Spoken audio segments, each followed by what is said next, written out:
थोड़ा सा स्पेस।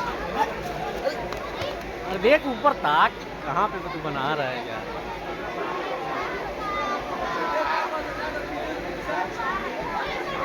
अरे ज्यादा हिम्मत कर। अरे अब कपार पर हाथ धके काहे बैठल बाड़ू? किस्सा में कहल गईल जो वरदान चाहिए वे होई। अरे चिंता कइला से अब कुछ न होई। अरे बलया मम्मी के ना कटवा दियो जौन घर माया मम्मी के जौन ना कटवा दियो जौन घर के स्थिति हम लोग के पढ़ाई करत रहे आज उहे काम घर के लिए फिर कर चलत बा कहीं को मुझंसी के घर में ले दी तो हम के गांव घर हंस के जी जाए। अरे कपर तू जो अपने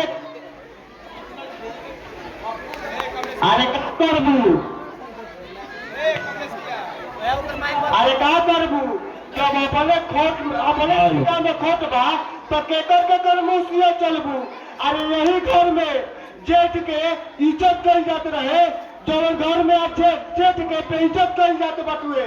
अरे आज तक ले ई घर में कोई गुटखा पान सिगरेट बीड़ी के नाशा के कभी आदत क्या बनौलो आज उहे घर में दारू के बोतल तुड़ल जात बा। अरे का करबू जब सब समय के फेर बटुए आज उमा ढल गई हमरा आँखी के सामने सब कुछ होता लेकिन का करबू टूक टूक देखे के बा। हे दुर्गा मैया घर में इतनी सुंदर चांद में चमकत रहे ओहो में दाग कैसे लगा दिए तो कहाँ से कर दुर्गा माई। अरे सब दुर्गा माई पर विश्वास रखो सब बढ़िया करा दिए चिंता मत करो।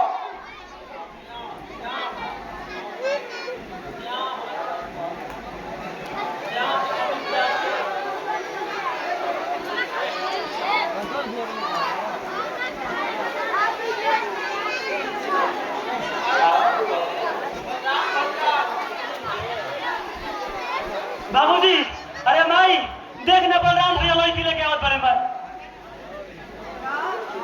ओकर इतना मजाल आवाज फरियाले करा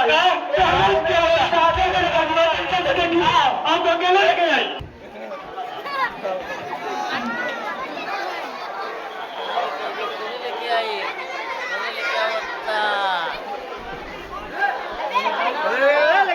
आवाज दिया दे फरियाले देता नहीं आओ।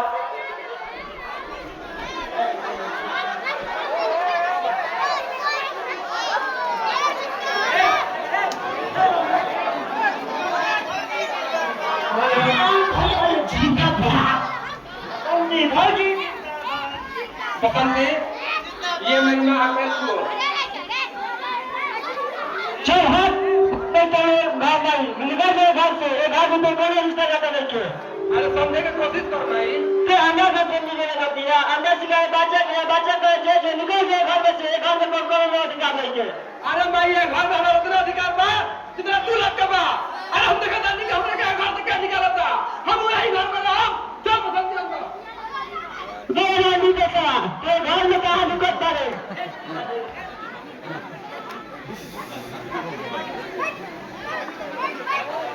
आज बलराम बुझा कि हम मार निश्चित बा मार होई में कोरी हम के छिरिक देले बानी पिटरा। हे दुर्गा माई ई कैसन दिन देखाओ तुम्हारे।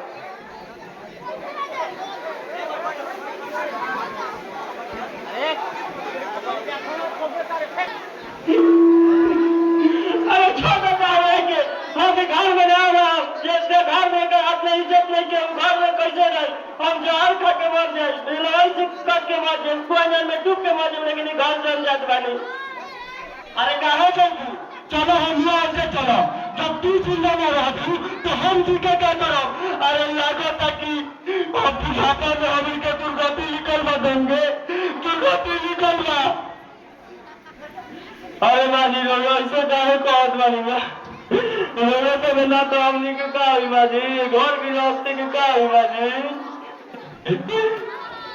बाबूजी केहू तो कहीं ना जाई विपत्ति में इतना घबराई ना जावा और माही जब तेरी धीरज ना करवे तो फिर हमनी के का हुई गिरती के समझ भाई। अरे भाऊजी जब कोनो छोट लड़का जान पर पैखाना कह देवेला। अरे तो ओकरा के धो दियाला नु। अरे जान काट के तो नानू फेंका जाला आ गिरधारी भैया। अरे तू ऐसा कोनो काम मत करियो जौना से हमनी के कुल खानदान गोतिया नैया के इज्जत चल जाओ ढाका दो। हाँ दूसरा के मरई में नीक लगबे कर काटे में ज्यादा में घर के रही मिल के करे जाके चाहे ठंडा। अब हम क्या करी बताओ अब इज्जत बचल कहवा। अरे पलरहुआ तो हमनी के इज्जत डुबा दियल। अब समाज में मुंह देखावे के काबिल ना छोड़ल। अब हमरा कुछ समझ में नहीं आवत हम क्या करें। अरे पलरहुआ ऐसा कौन काम नहीं के कइले जौना से तार मुड़ी गड़ा जाओ आ हमनी के कुल खानदान गोतिया नैया के इज्जत चल जाओ। भर सब तू तनी अपने दिमाग के हई जमाना के अनुसार बदल के तो देखो। अरे हम का बदली आ कैसे बदली हमार दिमाग काम नहीं के तरह। अरे अब तू तो हमार गोतिया हो बताओ हमारी इज्जत गोई तो तोरे तो इज्जत गोई। अभी तू हमनी के दोनों आदमी के मिल के चले के बाद कैसे चले जी हमरा। अरे सुहावा तो भरोसा रखो भौजी। अरे तू तनी सोच। अरे जब बलराम अरे ओकरा उहे लड़की पसंद बिया तो एमे तहरा का एतराज बा। आखिर आखे के तो ओकरे नु बा। हम सब समझत बानी ये बलराम से कहले रहो कि जो लड़की के ले आओ हम संभाल आ जाए बस संभाल। अरे ऐसे कहे बोलत बारो तारा बुझात नहीं के गोतिया वाले के इज्जत करते आवेला।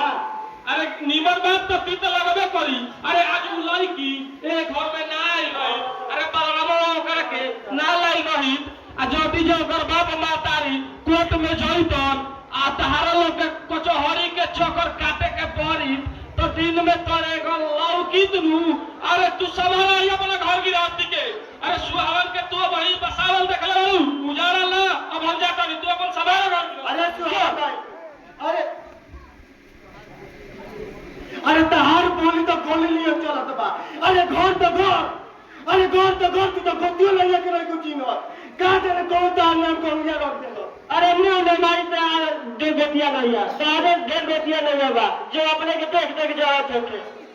अरे कौन तार नाम कौनिया रख देलो। अरे तार नाम तो झझिया रखल चाहता है जो न तब जो करत रहे के बटुए।